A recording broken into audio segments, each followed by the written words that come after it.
Canto 3. Juramentos. Contemplando desde la muralla. Combate singular de Alejandro y Menelau.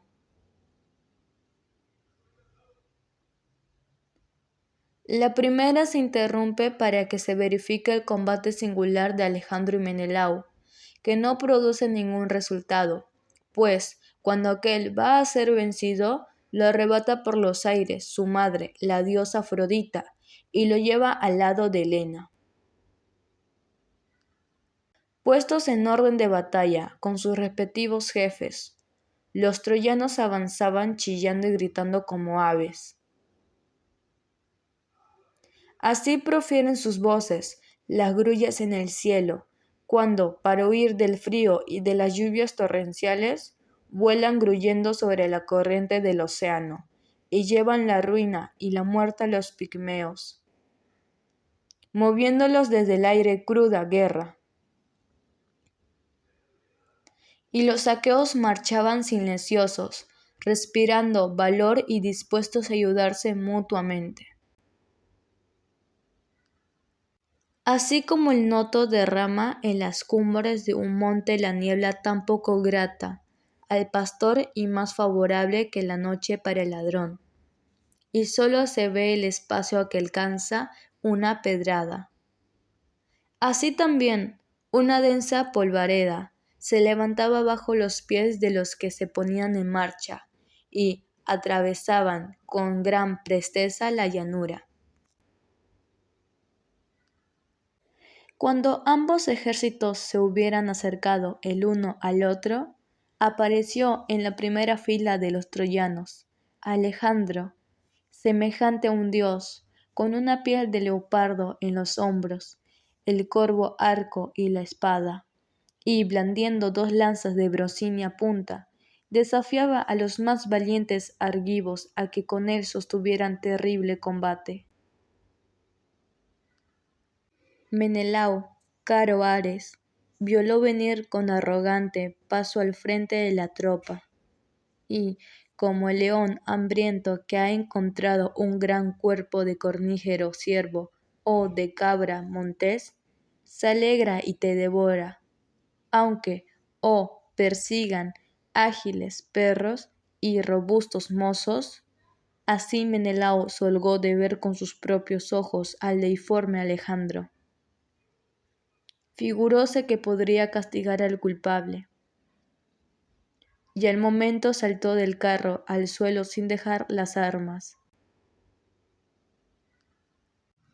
Pero el deiforme Alejandro apenas distinguió a Menelau entre los combatientes delanteros. Sintió que se le cubría el corazón y para librarse de la muerte retrocedió al grupo de sus amigos. Como el que descubre un dragón en la espesura de un monte, se echa con prontitud hacia atrás, tiemblanle las carnes y se aleja con la palidez pintada en sus mejillas.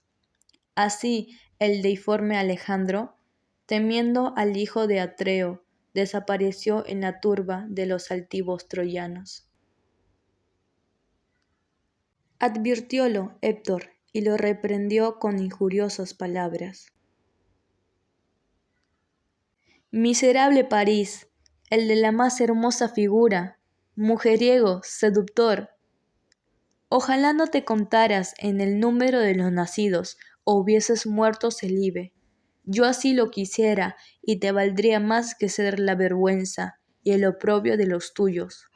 Los melenudos aqueos se ríen de haberte considerado como un bravo campeón, por tu gallarda figura, cuando no hay en tu pecho ni fuerza ni valor, y siendo cual eres, reuniste a tus amigos, surcaste los mares en ligeros buques, visitaste a extranjeros y trajiste de remota tierra una mujer linda, esposa y cuñada de hombres belicosos, que es una gran plaga para tu padre, la ciudad y el pueblo todo, y causa de gozo para los enemigos y de confusión para ti mismo. ¿No esperas a Menelau, caro Ares? ¿Conocieras de qué varón tiene la floreciente esposa, y no te valdrían la citara, los dones de Afrodita, la cabellera y la hermosura, cuando rodaras por el polvo. Los troyanos son muy íntimos, pues, si no, ya estarías revestido de una túnica de piedras por los males que le has causado. Respondióle el deiforme Alejandro: Héctor, con motivo me increpas, y no más de lo justo, pero tu corazón es inflexible, como el hacha que hiende un leño y multiplica la fuerza de quien la maneja hábilmente para cortar maderos de navío. Tan intrépido es el ánimo que en tu pecho se encierra. No me eches en cara los amables dones de la dorada Afrodita, que no son despreciables, los eximios presentes de los dioses, y nadie puede escogerlos a su gusto. Y si ahora quieres que luche y combata, detén a los demás troyanos y a los aqueos todos, y dejadnos en medio a Menelao, caro Ares, y a mí para que peleemos por Helena y sus riquezas. El que venza, por ser más valiente, lleva a su casa mujer y riquezas. Y después de jurar paz y amistad, seguid vosotros en la fértil Troya, y vuelvan aquellos a Argos, criadora de caballos, y a la calla de lindas mujeres. Así dijo, oyólo Héctor, con intenso placer, y corriendo al centro de ambos ejércitos, con la lanza cogida por el medio, detuvo las falanges troyanas, que al momento se quedaron quietas. Los melenudos aqueos le arrojaban flechas, dardos y piedras, pero Agamenón, rey de hombres, gritóles con voz recia: Deteneos, argivos, no tiréis, jóvenes aqueos, pues Héctor, el de tremolante casco, quiere decirnos algo. Así se expresó, abstuviéronse de combatir, y pronto quedaron silenciosos. Y Héctor, colocándose entre unos y otros, dijo: Oíd de mis labios, troyanos y aqueos de hermosas grebas, el ofrecimiento de Alejandro, por quien se suscitó la contienda, propone que troyanos y aqueos dejemos las bellas armas en el fértil suelo, y él y Menelao, caro Ares, peleen en medio por Helena y sus riquezas todas. El que venza, por ser más valiente, llevará a su casa mujer y riquezas, y los demás juraremos paz y amistad. Así dijo. Todos enmudecieron y quedaron silenciosos, y Menelao, valiente en la pelea, les habló de este modo: Ahora oídme también a mí. Tengo el corazón traspasado de dolor, y creo que ya, argivos y troyanos, debéis separaros, pues padecitéis muchos males por mi contienda, que Alejandro originó. Aquel de nosotros para quien se hallen aparejados el destino y la muerte perezca, y los demás separaos cuanto antes. Traed un cordero blanco y una cordera negra para la tierra y el sol. Nosotros traeremos otro para Zeus. Conducid acá a Priamo, para que en persona sancione los juramentos, pues sus hijos son soberbios y fementidos. No sea que por alguna transgresión se quebranten los juramentos prestados, invocando a Zeus. El alma de los jóvenes es siempre voluble, y el viejo, cuando interviene en algo, tiene en cuenta lo pasado y lo futuro a fin de que se haga lo más conveniente para ambas partes. Así dijo. Gozáronse aqueos y troyanos, con la esperanza de que iba a terminar la calamitosa guerra. Detuvieron los corceles en las filas, bajaron de los carros, y dejando la armadura en el suelo, se pusieron muy cerca los unos de los otros. Un corto espacio mediaba entre ambos ejércitos.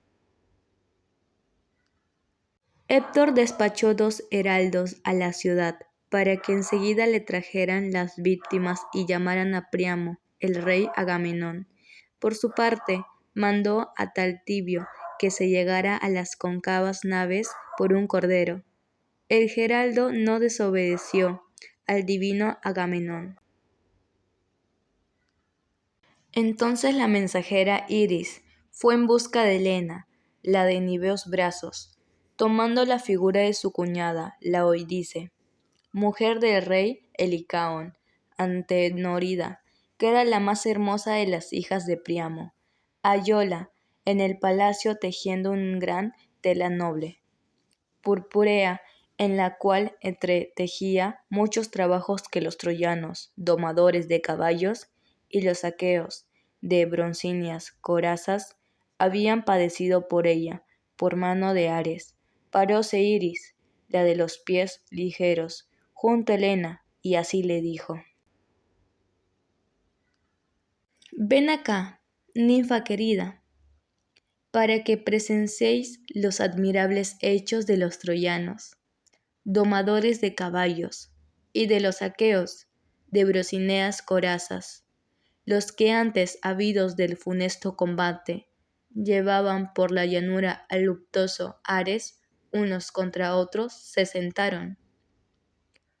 Pues la batalla se ha suspendido, y permanecen silenciosos, reclinados en los escudos, con las luengas picadas clavadas en el suelo. Alejandro y Menelau, caro Ares, lucharán por ti con ingentes lanzas, y el que venza te llamará su amada esposa. Cuando así hubo hablado, le infundió en el corazón dulce deseo de su anterior marido, de su ciudad y de sus padres. Y Helena salió al momento de la habitación, cubierta con blanco velo, derramando tiernas lágrimas, sin que fuera sola, pues la acompañaban dos doncellas, Etra, hija de Piteo, y Climene, la de ojos de novilla. Pronto llegaron a las puertas eseas. Allí, sobre las puertas eseas, estaban Priamo, Pantoo, Timetes, Lampo, Clitio, Isetao, vástago de Ares, y los prudentes Ucalegonte y Antenor, ancianos del pueblo, los cuales a causa de su vejez no combatían, pero eran buenos arengadores, semejantes a las cigarras que, posadas en los árboles de la selva, dejan oír su aguda voz. Tales próceres troyanos había en la torre. Cuando vieron Helena, que hacia ellos se encaminaba, dijéronse unos a otros, hablando quedó estas aladas palabras: No es reprensible que troyanos y aqueos de hermosas grebas sufran prolijos males por una mujer como esta, cuyo rostro tanto se parece a la de las diosas inmortales. Pero, aun siendo así, váyase en las naves, antes de que llegue a convertirse en una plaga para nosotros y para nuestros hijos. Así hablaban. Priamo llamó a Helena y le dijo: Ven acá, hija querida, siéntate a mi lado para que veas a tu anterior marido y a sus parientes y amigos. Pues a ti no te considero culpable, sino a los dioses que promovieron contra nosotros la luctuosa guerra de los aqueos. Y me digas cómo se llama ese ingente varón, quién es ese aqueo gallardo y alto de cuerpo. Otros hay de mayor estatura, pero jamás vieron mis ojos un hombre tan hermoso y venerable. Parece un rey. Contestó Helena, divina entre las mujeres. Me inspiras, suegro amado, respeto y temor. Ojalá la muerte me hubiese sido grata cuando vine con tu hijo, dejando, a la vez que el tálamo, a mis hermanos, mi hija querida y mis amables compañeras. Pero no sucedió así, y ahora me consumo llorando. Voy a responder a tu pregunta. Ese es el poderosísimo Agamenón, Atrida, buen rey y esforzado combatiente, que fue cuñado de esta desvergonzada, si todo no ha sido sueño. Así dijo. El anciano contemplólo con admiración y exclamó: Atrida feliz, nacido con suerte, afortunado, muchos son los aqueos que lo obedecen. En otro tiempo fue la Frigia, en viñas abundosa, y vi a muchos de sus naturales. Los pueblos de Otreo y de Migdón, igual a un dios, que con los ágiles corceles acampaban a orillas del Sagario. Entre ellos me hallaba, a fuer de aliado, el día en el que llegaron los varoniles amazonas, pero no eran tantos como los aqueos de ojos vivos. Fijando la vista en Ulises, el anciano volvió a preguntar: Ea, dime también, hija querida, ¿quién es aquel, menor en estatura que Agamenón, Atrida, pero más ancho de espaldas y de pecho? Ha dejado en el fértil suelo las armas, y recorre las filas como un carnero. Parece un velloso carnero que atraviesa un gran rebaño de cándidas ovejas. Al momento le respondió Helena, hija de Zeus: Aquel es el hijo de Laertes, el ingenioso Ulises, que se crió en la áspera Ítaca, tan hábil en urdir engaños de toda especie, como en dar prudentes consejos. El sensato Atenor replicó al momento: Mujer, mucha verdad es lo que dices. Ulises vino por ti, como embajador con Menelao, caro Ares. Yo los hospedé y agasajé en mi palacio, y pude conocer la condición y los prudentes consejos de ambos. Entre los troyanos reunidos de pie sobresalía Menelao por sus anchas espaldas. Sentados, era Ulises más majestuoso. Cuando hilvanaban razones y consejos para todos nosotros, Menelao hablaba deprisa, poco pero muy claramente, pues no era verboso, ni con ser el más joven se apartaba del asunto. El ingenioso Ulises, después de levantarse, permanecía en pie con la vista baja y los ojos clavados en el suelo. No meneaba el cetro que tenía inmóvil en la mano, y parecía un ignorante. Lo hubieras tomado por un iracundo o por un estúpido, mas tan pronto como salían de su pecho las palabras pronunciadas con voz sonora, como caen en invierno los copos de nieve. Ningún mortal hubiese disputado con Ulises, y entonces ya no admirábamos tanto la figura de héroe. Reparando la tercera vez en Allante, dijo el anciano: ¿Quién es ese otro aqueo gallardo y alto que descuella entre los argivos por su cabeza y anchas espaldas? Respondió Helena, la de largo peplo, divina entre las mujeres: Ese es el ingente Allante, antemural de los aqueos. Al otro lado está Idomeneo, como un dios, entre los cretenses. Rodéanlo los capitanes de sus tropas. Muchas veces Menelao, caro Ares, lo hospedó en nuestro palacio, cuando venía de Creta. Distingo a los demás aqueos de ojos vivos, y me sería fácil reconocerlos y nombrarlos. Mas no veo a dos caudillos de hombres, Castor, domador de caballos, y Polus, excelente pugil, hermanos carnales que me dio mi madre. ¿Acaso no han venido de la amena Lacedominia, o llegaron en las naves surcadoras del Ponto, y no quieren entrar en combate para no hacerse partícipes de mi deshonra y de mis muchos oprobios? Así habló, A ellos la fértil tierra los tenía ya consigo. En la Cedemoma, en su misma patria.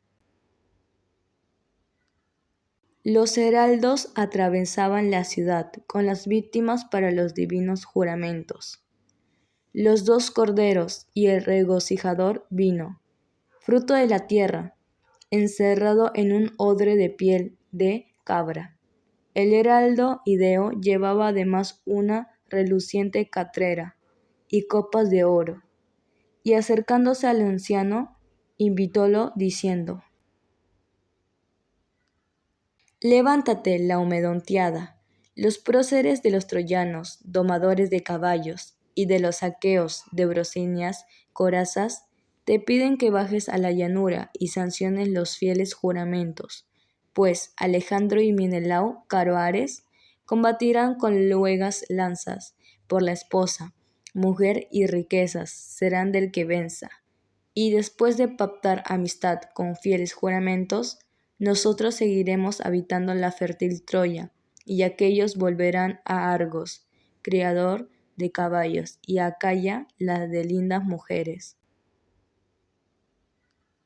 Así dijo, estremecióse el anciano, y mandó a los amigos que engancharan los caballos. Obedeciéronlo, solícitos. Subió Príamo y cogió las riendas.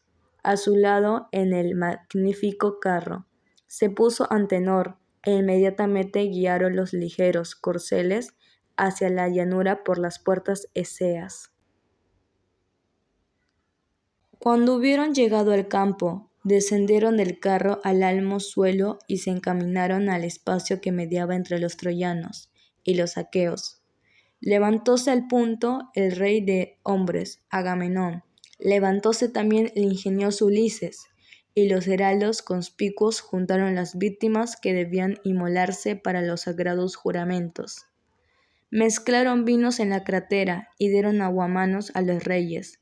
El Atrida, con la daga que llevaba junto a la gran vaina de la espada, cortó pelo de la cabeza de los corderos, y los heraldos lo repartieron a los próceres troyanos y aqueos, y colocándose el Atrida en medio de todos, oró en alta voz con las manos levantadas. Padre Zeus, que reinas desde el Ida, gloriosísimo máximo, Sol, que todo lo ves y todo lo oyes, ríos, tierra, y vosotros que en lo profundo castigáis a los muertos que fueron perjuros, sed todos testigos y guardad los fieles juramentos.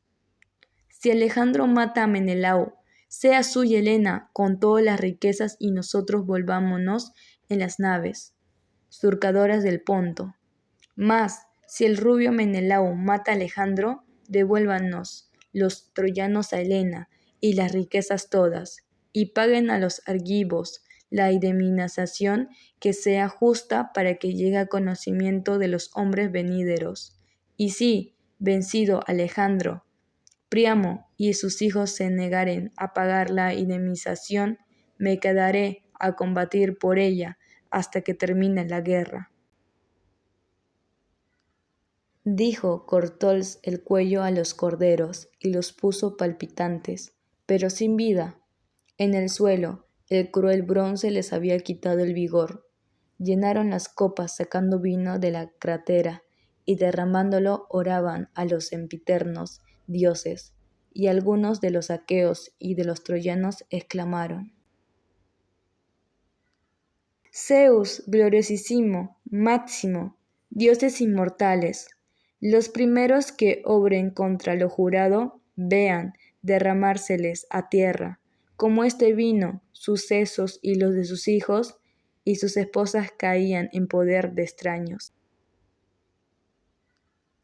De esta manera hablaban, pero el Cronion no ratificó el voto, y Príamo, Dardanida, les dijo: Oídme, troyanos y aqueos, de hermosas grebas, yo regresaré a la ventosa Ilio, pues no podría ver con estos ojos a mi hijo combatiendo con Menelao, caro Ares. Zeus y los demás dioses inmortales saben para cuál de ellos tienen el destino preparada la muerte. Dijo, y el varón igual a un dios colocó los corderos en el carro. Subió él mismo y tomó las riendas. A su lado, el magnífico carro se puso Antenor, y al instante volvieron a Ilio. Héctor, hijo de Priamo, y el divino Ulises midieron el campo, y echando dos suertes en un casco de bronce, lo meneaban, para decidir quién sería el primero en arrojar la broncínea lanza. Los hombres oraban y levantaban las manos a los dioses, y algunos de los aqueos y de los troyanos exclamaron: Padre Zeus, que reinas desde el Ida, gloriosísimo, máximo, concede que quien tantos males nos causó a unos y a otros, muera y descienda a la morada de Hades, y nosotros disfrutemos de la jurada amistad. Así decían. El gran Héctor, el de tremolante casco, agitaba las suertes volviendo el rostro atrás. Pronto saltó la de París. Sentaros los guerreros, sin romper las filas, donde cada uno tenía los briosos corceles y las labradas armas. El divino Alejandro, esposo de Helena, la de hermosa cabellera, vistió una magnífica armadura. Pusois en las piernas elegantes grebas, ajustadas con broches de plata. Protegió el pecho con la coraza de su hermano Licaón, que se le acomodaba bien. Colgó del hombro una espada de bronce, guarnizada con clavos de plata. Embrazó el grande y fuerte escudo. Cubrió la robusta cabeza con un hermoso casco, cuyo terrible penacho de crines de caballo ondeaba en la cimera, y asió una fornida lanza que su mano pudiera manejar. De igual manera vistió las armas el aguerrido Menelao. Cuando hubieron acabado de amarse separadamente de la muchedumbre, aparecieron en el lugar que mediaba entre ambos ejércitos, mirándose de un modo terrible, y así los troyanos, domadores de caballos, como los aqueos de hermosas grebas, se quedaron atónitos al contemplarlos. Encontráronse aquellos en el medido campo, y se detuvieron blandiendo las lanzas, y mostrando el odio que recíprocamente se tenían. Alejandro arrojó el primer la luenga lanza, y dio un bote en el escudo liso de Atrida, sin que el bronce lo rompiera. La punta se torció al chocar con el fuerte escudo, y Menelao Atrida, disponiéndose a acometer con la suya, oró al padre Zeus. Soberano Zeus, permíteme castigar al divino Alejandro, que me ofendió primero, y hazlo sucumbir a mis manos, para que los hombres venideros teman ultrajar a quien los hospedaré, y les ofreceré su amistad. Dijo, y blandiendo la luenga lanza, acertó a dar en el escudo liso del Priámida. La ingente lanza atravesó el terso escudo, se clavó en la labrada coraza, y rasgó la túnica sobre el ijar. Inclinóse el troyano y evitó la negra muerte.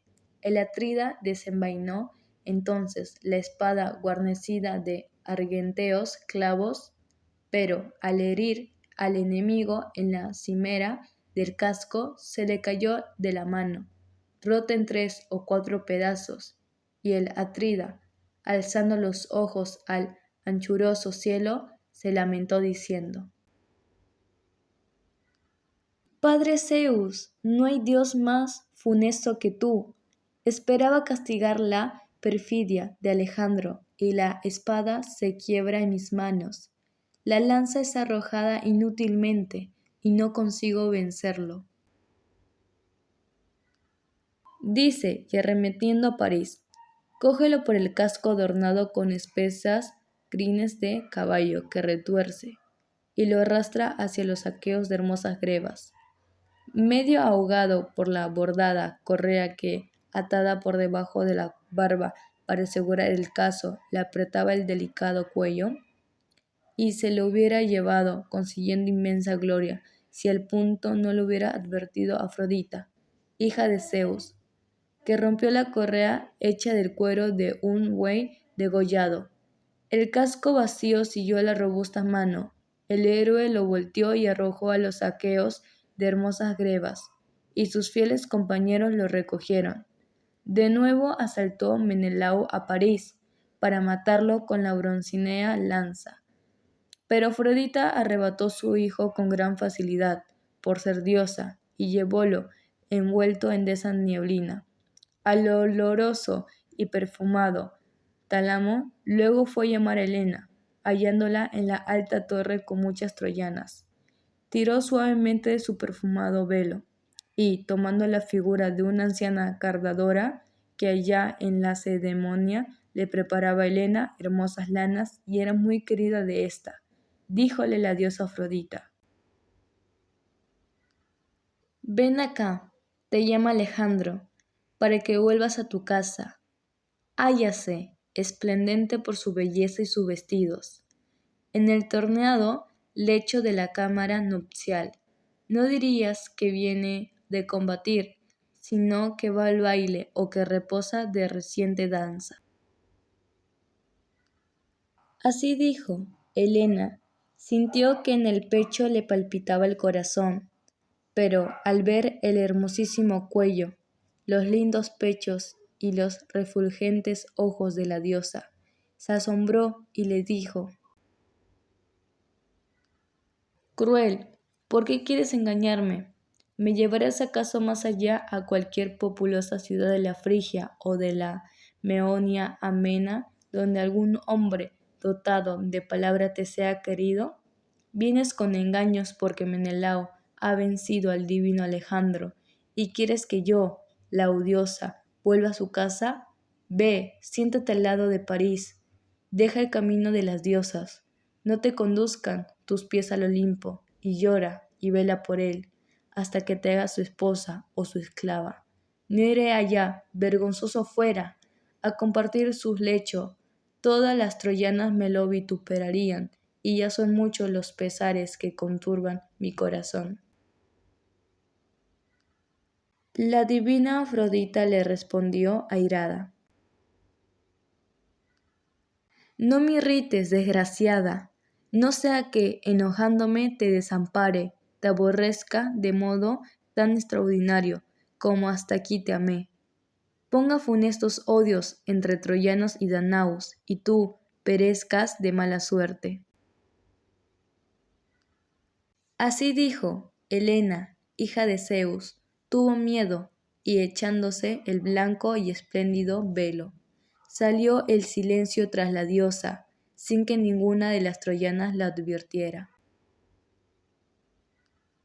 Tan pronto como llegaron al magnífico palacio de Alejandro, las esclavas volvieron a sus labores y la divina, entre las mujeres, se fue derecha a la cámara nupcial de elevado techo. La risueña Afrodita colocó una silla delante de Alejandro. Sentóse Helena, hija de Zeus, que lleva la égida, y, apartando la vista de su esposo, lo increpó con estas palabras: Vienes de la lucha y hubieras debido perecer a manos del esforzado varón que fue mi anterior marido. Blasonabas de ser superior a Menelao, caro Ares, en fuerza, en puño y en el manejo de la lanza, pues provócalo de nuevo a singular combate. Pero no, te aconsejo que desistas y no quieras pelear ni contender temerariamente con el rubio Menelao, no sea que enseguida sucumbas herido por su lanza. Respondióle París con estas palabras: Mujer, no me salleres con amargos baldones. Hoy ha vencido Menelao con el auxilio de Atenea. Otro día lo venceré yo, pues también tenemos dioses que nos protegen. Mas, ea, acostémonos y volvamos a ser amigos. Jamás la pasión se apoderó de mi espíritu, como ahora, ni cuando, después de robarte, partimos de la amena Lacedemonia en las naves surcadoras del Ponto, y llegamos a la isla de Cranae, donde me unió contigo, amoroso consorcio. Con tal ansia te amo en este momento, y tan dulce es el deseo que de mí se apodera. Dijo y empezó a encaminarse al tálamo, y enseguida lo siguió la esposa. Acostáronse ambos en el torneado lecho, mientras el Atrida se revolvía entre la muchedumbre, como una fiera, buscando el deiforme Alejandro. Pero ningún troyano ni aliado ilustre pudo mostrárselo a Menelau, caro Ares, que no por amistad lo hubiesen ocultado, pues a todos se le había hecho tan odioso como la negra muerte, y a Agamenón, rey de los hombres, les dijo: Oíd, troyanos, dardanos y aliados, es evidente que la victoria quedó por Menelau.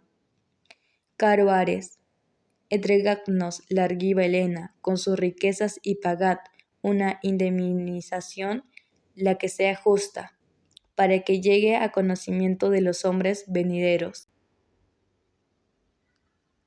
Así dijo el Atrida, y los demás aqueos aplaudieron.